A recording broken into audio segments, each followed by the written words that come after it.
नमस्कार मित्रों, मैं हूं एडवोकेट ब्रिजेश यादव। आपके अपने YouTube चैनल ब्रिज एलएलबी पर आप सभी लोगों का तहे दिल से बहुत बहुत स्वागत करता हूं।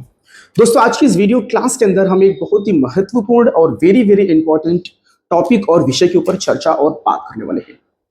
दोस्तों, कई बार ये लोन कंपनियां लोन के डिफॉल्टर, लोन के बोरोवर के खिलाफ में के अगेंस्ट में मल्टीपल केसेस कर देती हैं दोस्तों। जैसे कि फॉर एग्जांपल, यदि लोन के बोरोवर का ईएमआई डिफॉल्ट हो जाता है, कॉन्टिन्यूअसली डिफॉल्ट हो जाता है, उसका अकाउंट एनपीए में घोषित और कैटेगराइज कर दिया जाता है, तो ऐसे में कई बार यह देखा जाता है कि लोन के डिफॉल्टर, लोन के बोरोवर के अगेंस्ट में के खिलाफ में आर्बिट्रेशन की प्रोसीडिंग्स भी इनिशिएट कर दी जाती है और पैरेलल समानांतर लोन के डिफॉल्टर, लोन के बोरोवर के अगेंस्ट में दूसरे स्टेट, दूसरे राज्य में सेक्शन 25 का या फिर सेक्शन 138 एनआई एक्ट का भी दोस्तों कंप्लेंट, केस, मुकदमा दर्ज करवा दिया जाता है। दोस्तों, यदि मामला सिक्योर्ड लोन का है, for example home loan, loan against property, या फिर आपने अपनी प्रॉपर्टी को मोर्गेज पर रखा है, तो ऐसे मामले में लोन कंपनी, बैंक और एनबीएफसीज लोन के डिफॉल्टर, लोन के बोरोवर के अगेंस्ट में के खिलाफ में मनी की रिकवरी के लिए दोस्तों सरफेसी एक्ट 2002 की कार्यवाही भी करती है और पैरेलल समानांतर दोस्तों दूसरी तरफ सेक्शन 138 चेक बाउंसिंग का भी केस, मुकदमा दोस्तों दूसरे स्टेट, दूसरे राज्य में कर देते हैं। जैसे कि फॉर एग्जांपल, यदि व्यक्ति लोन का डिफॉल्टर, लोन का बोरोवर दोस्तों मुंबई में रहता है, तो उसके अगेंस्ट में जो सेक्शन 25 का फिर 138 का जो कंप्लेंट फाइल करते हैं, वो फाइल कर देते हैं दोस्तों कलकत्ता में, अहमदाबाद में, जयपुर में, लुधियाना में दोस्तों, बेंगलुरु में, दिल्ली में या फिर मुंबई में दोस्तों। ऐसा अलग अलग स्टेट में ये केसेस कर देते हैं। तो कहीं ना कहीं लोन का डिफॉल्टर, लोन का बोरोवर काफी प्रेशर में आ जाता है, वो काफी टेंशन में आ जाता है। उसका एक तरीके से वो ये समझता है कि मेरा हैरेसमेंट किया जा रहा है। तो दोस्तों, क्या एक लोन के डिफॉल्टर, लोन के बोरोवर के खिलाफ में के अगेंस्ट में मल्टीपल केसेस हो जाना, क्या ये कानूनी तरीके से सही है? क्या ये लीगली वैलिड है दोस्तों? क्या ये लोन कंपनियां लोन के डिफॉल्टर, लोन के बोरोवर के अगेंस्ट में इस प्रकार से मल्टीपल केसेस चला सकती है दोस्तों? केस एक ही है, जो मामला है डिफॉल्ट का वो एक ही है, बट उसी डिफॉल्ट के मामले पर दोस्तों अलग अलग केसेस चलाना, क्या ये कानूनी तरीके से सही है या फिर वैलिड है दोस्तों? इस विषय के ऊपर आज हम डिटेल्ड में, विस्तार में चर्चा करेंगे। हमारे कई ऐसे क्लाइंट्स हैं जो हमें कॉल करके इस विषय के ऊपर बात करते हैं कि सर जी, मेरा तो सिर्फ एक ही लोन के केस में डिफॉल्ट है, लेकिन लोन कंपनियां मेरे खिलाफ में, मेरे अगेंस्ट में एक लोन के डिफॉल्ट के केस में मल्टीपल केसेस लॉन्च कर दिए हैं दोस्तों। तो आज इन्हीं सभी प्रश्नों का जवाब मैं इस वीडियो के माध्यम से देना चाहूंगा। दोस्तों, यदि आप लोन के डिफॉल्टर, लोन के बोरोवर हैं, यदि आपके अगेंस्ट में इस प्रकार का कोई मामला चल रहा है दोस्तों, तो आप मुझे कमेंट सेक्शन में लिखिए दोस्तों। उसमें आगे क्या फर्दर प्रोसीड करना है, उसका क्या सॉल्यूशंस होगा दोस्तों, मैं आपको उसका रिप्लाई, जवाब शॉर्ट में और समरी में दे दूंगा दोस्तों। तो आप मुझे बताइए कि इस प्रकार से यदि आपके खिलाफ में इस प्रकार की कोई कार्यवाही चल रही है, तो आप मुझे कमेंट सेक्शन में लिख के बताइए। यदि आप मेरे वीडियो पर पहली बार आ रहे हैं दोस्तों, तो आप सभी लोगों का तहे दिल से बहुत बहुत स्वागत है। वीडियोस को लाइक कर दीजिए। यदि चैनल पर पहली बार आए हैं तो मेरे चैनल को सब्सक्राइब भी कर दीजिए दोस्तों। यदि वीडियो अच्छी लगे तो आगे चलकर इस वीडियो को आपके दोस्तों के साथ में शेयर भी करना और वीडियो को लाइक भी कर देना दोस्तों। सो डियर फ्रेंड्स, आइए अपने विषय को हम स्टार्ट करते हैं। हमारा टॉपिक जो है दोस्तों, सबसे पहले मैं बात करना चाहूंगा कि यदि सिक्योर्ड लोन है, like for example home loan है, लोन अगेंस्ट प्रॉपर्टी, लैप है, या फिर आपने अपनी प्रॉपर्टी को मोर्गेज पर रखा है दोस्तों, तो ऐसे केसेस में कई बार जो लोन कंपनी होती है, बैंक और एनबीएफसीज होती है, वो आपके खिलाफ में, आपके अगेंस्ट में सरफेसी एक्ट 2002 की कार्यवाही चालू कर देती है और साथ ही साथ पैरेलल दोस्तों, फॉर एग्जांपल लाइक कलकत्ता में आपके अगेंस्ट में सेक्शन 138 चेक बाउंसिंग का भी केस, मुकदमा दर्ज करवा देती है दोस्तों।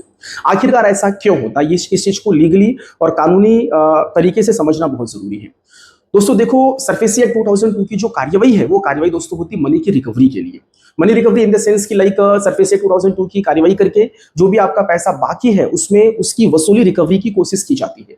यदि आप नहीं देते हो तो आपकी प्रॉपर्टी, आपकी संपत्ति को ऑक्शन करके, नीलाम करके वहां से पैसे निकाले जाते हैं। तो सरफेसी एक्ट 2002 की जो कार्यवाही है, वो कार्यवाही है दोस्तों मनी की रिकवरी की। दूसरी चीज, यदि आपके अगेंस्ट में, आपके खिलाफ में सेक्शन 138 का कोई केस, मुकदमा, कोई कंप्लेंट दर्ज हो जाता है दोस्तों, तो ऐसे में सेक्शन 138 का केस करने का जो पर्पस होता है दोस्तों, वो पर्पस होता है कि आपको सजा मिले, आपको पनिशमेंट मिले दोस्तों, और साथ ही साथ लोन कंपनी को कंपनसेशन, क्षतिपूर्ति मिले। क्योंकि सेक्शन 138 में आप सभी को पता होगा कि जो पनिशमेंट जो होता है वो मैक्सिमम 2 इयर्स का होता है, और जो जो फाइन, जो पेनाल्टी, जो जुर्माना लगता है दोस्तों, वो आपके चेक के अमाउंट का ट्वाइस होता है। तो यहाँ पे सेक्शन 138 का कंप्लेंट केस मुकदमा दर्ज करने का जो पर्पस होता है वो दोस्तों होता है पनिशमेंट और कंपनसेशन। तो यहाँ पे जो पर्पस है वो अलग है। और सरफेसी एक्ट ये एक सिविल प्रक्रिया है दोस्तों, तो वहां पे मनी की रिकवरी के लिए, पैसे की रिकवरी के लिए, डेप्ट की रिकवरी के लिए वो प्रक्रिया की जाती है सरफेसी एक्ट 2002 की। लेकिन जो सेक्शन 138 का जो कंप्लेंट फाइल हुआ है दोस्तों, वो एक क्रिमिनल कंप्लेंट होता है दोस्तों। तो दोनों केसेस में पर्पस अलग अलग है। तो इसीलिए इस बेसिस पर दोस्तों लोन कंपनियां लोन के डिफॉल्टर, लोन के बोरोवर के खिलाफ में, के अगेंस्ट में दो अलग अलग केसेस कर देती है। लेकिन दोनों का जो कॉज ऑफ एक्शन है कि भैया मनी की रिकवरी ही करनी एट द एंड, वो तो सेम है। लेकिन यहाँ पे दोनों कानून, दोनों लॉ का जो पर्पस है दोस्तों वो अलग है।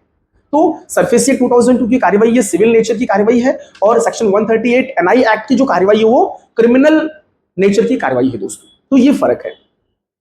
दूसरी चीज दोस्तों, कई बार ये देखा जाता है कि लोन के डिफॉल्टर लोन के बोरोवर के खिलाफ में, के अगेंस्ट में मनी की रिकवरी के लिए दोस्तों लोन डिफॉल्ट के केस में आर्बिट्रेशन की प्रोसीडिंग्स इनिशिएट कर दी जाती है। और साथ ही साथ पैरेलल दोस्तों लोन के डिफॉल्टर लोन के बोरोवर के खिलाफ में, के अगेंस्ट में सेक्शन 25 की the payment and settlement system act 2007 के तहत भी दोस्तों एक कंप्लेंट केस मुकदमा दर्ज करवा दिया जाता है दूसरे स्टेट, दूसरे राज्य में दोस्तों, अलग मजिस्ट्रेट कोर्ट में। तो ऐसे में लोन का डिफॉल्टर काफी परेशान हो जाता है, उसके ऊपर काफी एक प्रेशर बन जाता है दोस्तों कि आखिरकार मैं ये दो केसेस को मैं कैसे हैंडल करूं।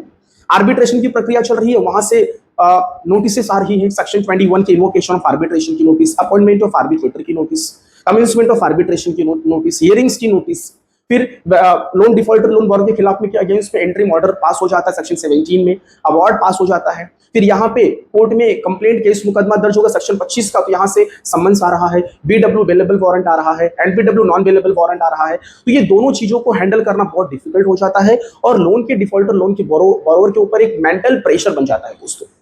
तो अब ये दोनों चीज कैसे लीगली पॉसिबल है, लोन कंपनियां, बैंक और एनबीएफसीज ये दो अलग अलग केसेस कैसे कर लेती है दोस्तों, क्योंकि यहाँ पे भी अगेन दोनों जो कानून है, दोनों कानून का जो पर्पस है दोस्तों वो अलग अलग है। आर्बिट्रेशन की प्रोसीडिंग्स ये एक सिविल प्रोसीडिंग की एक प्रक्रिया है दोस्तों, एक सिविल नेचर की प्रक्रिया है। यहाँ पे जो इस कानून का जो पर्पस होता है दोस्तों, वो होता है मनी रिकवरी करना। यहाँ पे सजा देना कोई पर्पस नहीं होता है दोस्तों। लेकिन जब हम सेक्शन 25 में आ जाते हैं, तो यहाँ पे जो कानून का जो लॉ का जो पर्पस है वो हो जाता है दोस्तों पनिशमेंट, कंपनसेशन, क्षतिपूर्ति, पेनाल्टी, चार्जेस, ये वो सारी चीजें। तो दोनों का पर्पस अलग हो गया। लेकिन यहाँ पे जो दोनों केसेस फाइल किए गए हैं, उनका जो कॉज ऑफ एक्शन था कि भैया डेब्ट की रिकवरी, जो कर्ज है कर्ज की वसूली, वो तो एक ही है, लेकिन दो अलग अलग केसेस। लेकिन दोनों लॉ का, दोनों कानून का जो पर्पस है दोस्तों, जो उद्देश्य है, वो दोनों डिफरेंट है। तो इसलिए ये दोनों कानून के तहत आपके अगेंस्ट में दोस्तों केस मुकदमा कंप्लेंट फाइल हो जाता है, जो कि लीगली माना जाता है दोस्तों। तो डियर फ्रेंड्स, मैं यहाँ पे एक चीज बताना चाहूंगा कि ये जो पूरी कार्रवाई हो रही है, डबल केसेस, एक डबल जो केसेस की जो कार्रवाई हो रही है दोस्तों, ये लॉ की नजर में ये लीगल है। लेकिन आप ये जरा समझिए कि आखिरकार ये सारी चीजें क्यों हो रही हैं। ये सारी चीजें हो रही हैं सिर्फ मनी की रिकवरी के लिए दोस्तों। लोन के डिफॉल्टर लोन के बोरोवर के ऊपर एक अनड्यू प्रेशर बन सके दोस्तों, उनके ऊपर एक साइकोलॉजिकल एक प्रेशर बन सके दोस्तों। बस यही एक प्रेशर बनाने का एक टैक्टिस और प्रैक्टिस लोन कंपनी, बैंक और एनबीएफसीज की तरफ से खेला जा रहा है दोस्तों, जिससे कि आप काफी परेशान हो जाओ, आपका एक बड़े लेवल पे हैरेसमेंट हो जाए दोस्तों, आप हमेशा टेंशन में डूबे रहो। और दोबारा करोगे क्या आप दोबारा वापस से अगेन कोई नया लोन लोगे, इस लोन को चुकता करोगे, फिर एक नए लोन में फंस जाओगे, फिर उसमें भी सेम प्रोसेस, फिर उसको खत्म करने के फिर दूसरा नया लोन ले लोगे आप। तो इस प्रकार से व्यक्ति मल्टीपल लोन्स के ट्रैप में फंस भी जाता है। तो ये जो सारा जो टैक्टिस और प्रैक्टिस खेला जा रहा है दोस्तों, ये सिर्फ मनी की रिकवरी के लिए दोस्तों, एक तरीके से जो लॉ है, जो कानून है दोस्तों, उसका अब्यूज यूज किया जा रहा है दोस्तों, एक अब्यूज प्रोसेस ऑफ लॉ किया जा रहा है दोस्तों। मतलब कि लॉ का, कानून का मिसयूज किया जा रहा है लोन कंपनी और बैंक और एनबीएफसीज की तरफ से दोस्तों।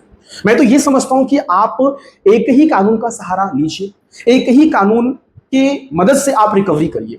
यहां पे मल्टीपल केसेस कर देना व्यक्ति के ऊपर कहीं ना कहीं ये सीधे क्लियर कट दिख रहा है कि एक हैरेसमेंट का एक ये प्रक्रिया है दोस्तों, एक अनड्यू प्रेशर, एक साइकोलॉजिकल प्रेशर, आपके ऊपर चिंता, आपके मन में टेंशन, आपके मन में डर, ये सारी चीजें पैदा करना, और ये सब पैदा करके अपनी मनी की रिकवरी करना।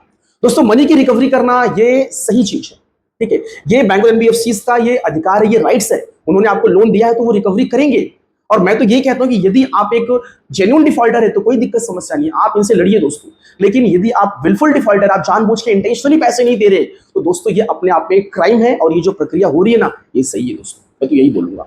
यदि आप जानबूझ के इंटेंशनली डिफॉल्ट कर रहे हैं और यदि आपके ऊपर आपके खिलाफ में मल्टीपल केसेस लॉन्च हो गए हैं तो ये सही है, क्योंकि लोन कंपनी का कोई दूसरा ऑप्शन ही नहीं है ना, कोई दूसरा उपाय ही नहीं है मनी की रिकवरी के लिए। क्या किया जाए, कैसे रिकवरी किया जाए। लेकिन यदि आप जेन्युइन डिफॉल्टर हैं और जेन्युइन डिफॉल्टर के साथ में इस पर की यदि कोई प्रक्रिया की जा रही है तो ये तो मैं मानूंगा अपने आप में गलत है, और ये एक तरीके से लोन के बोरोवर, लोन के डिफॉल्टर का हैरेसमेंट किया जा रहा है, उनके ऊपर एक बेफिजूल का अनड्यू प्रेशर बनाया जा रहा है दोस्तों, और लॉ का अब्यूज, जो लॉ का जो प्रोसेस है उसका अब्यूज यूज किया जा रहा है दोस्तों।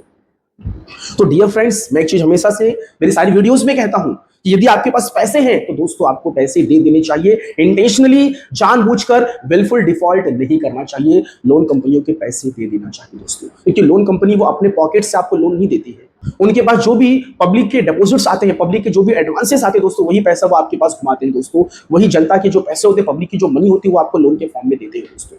तो जनता के पैसे नहीं डुबाना है आपको, जानबूझ के इंटेंशनल डिफॉल्ट नहीं करना दोस्तों, विलफुल डिफॉल्टर बिल्कुल भी नहीं बनना है दोस्तों। डियर फ्रेंड्स, यदि आपके खिलाफ में, आपके अगेंस्ट में इस प्रकार का यदि कोई डबल केसेस चल रहा है दोस्तों, यदि अलग अलग कानून के तहत कार्रवाई की जा रही है, तो इसमें आप दोस्तों ऑब्जेक्शन, आप अपनी आपत्ति को दर्ज करवा सकते हैं दोस्तों। यदि आपके खिलाफ में, आपके अगेंस्ट में पहले से आर्बिट्रेशन चल रहा है, बाद में आपके खिलाफ में दोस्तों सेक्शन 138, सेक्शन 25 का कोई कार्रवाई हुआ, कंप्लेंट केस, मुकदमा दर्ज हुआ, तो ऐसे में आप दोस्तों कोर्ट में आप ऑब्जेक्शन ले सकते हैं, आप अपनी आपत्तियों को दर्ज करवा सकते हैं, आप अपना डिफेंस मजबूती से स्ट्रांगली रख सकते हैं दोस्तों।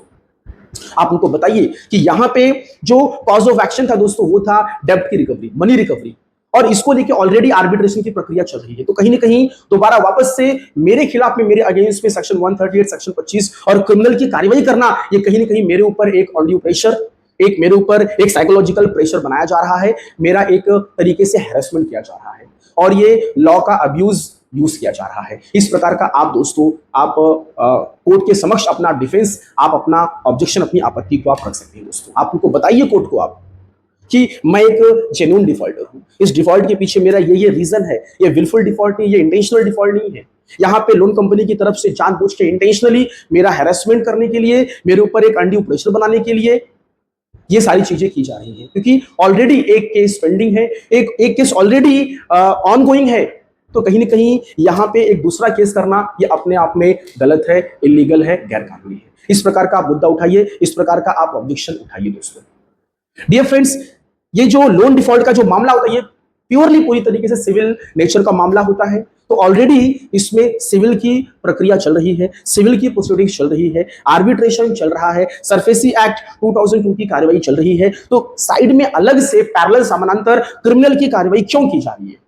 तो सीधे सीधे यहां पे प्राइमा फेसी दिख रहा है कि यहां पर व्यक्ति, लोन के डिफॉल्टर, लोन के बोरोवर का एक हैरेसमेंट किया जा रहा है दोस्तों। इस पॉइंट को आप उठाइए दोस्तों। इसको लेकर ऑनरेबल सुप्रीम कोर्ट की जजमेंट्स है, बॉम्बे हाई कोर्ट्स की जजमेंट्स है, अलग अलग हाई कोर्ट्स की जजमेंट है दोस्तों। यदि एक व्यक्ति के खिलाफ में पैरेलल अलग अलग केसेस चला जा रहे हैं तो कहीं ना कहीं वो एक अनड्यू प्रेशर, एक हैरेसमेंट, एक साइकोलॉजिकल प्रेशर बनाने के लिए ये कार्रवाई की जा रही है। तो कानून का जो पर्पस है, जो कानून का जो उद्देश्य है, उसका मिसयूज किया जा रहा है दोस्तों। तो डियर फ्रेंड्स, मेरा ये क्लास यहीं पे समाप्त हुआ। आप लोगों ने इतना समय दिया, आप लोगों का बहुत बहुत धन्यवाद दोस्तों। Thank you so much. जय हिंद, जय भारत।